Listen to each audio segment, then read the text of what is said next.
In Britain, by 1926, the general strike.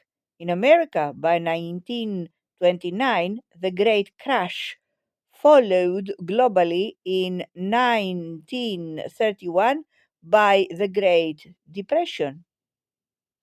Transformational political leadership began in America in 1933 with President Roosevelt's New Deal, which recognized that government interventions in left behind places were essential for social cohesion. After the attack on Pearl Harbor, a new consensus freed America from isolationism and spurred further interventions in the economy.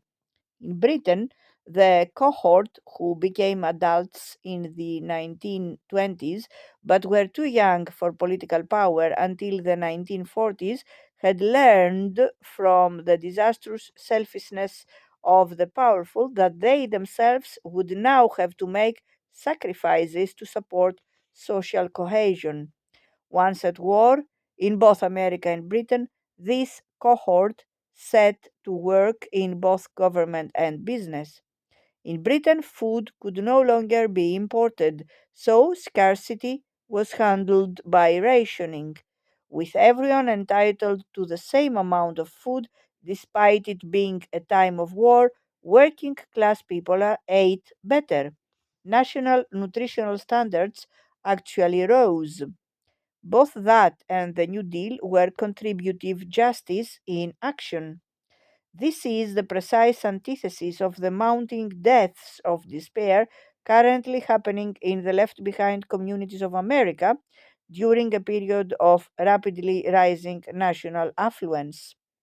Post war, the chance events of elections propelled two humble men to leadership. In America, Truman had been dismissed as the sure to lose nobody, who had been Roosevelt's sidekick. In Britain, Churchill had dismissed Attlee with the quip, "He has much to be humble about." Yet they left an astonishing legacy: the United Nations and NATO, which laid the foundations for security, the IMF, the World Bank, and the GATT, which laid the foundations for prosperity. Attlee and Truman, both modest men who came to power at a time of crisis and uncertainty, achieved much despite having to manage what is now recognized as radical uncertainty.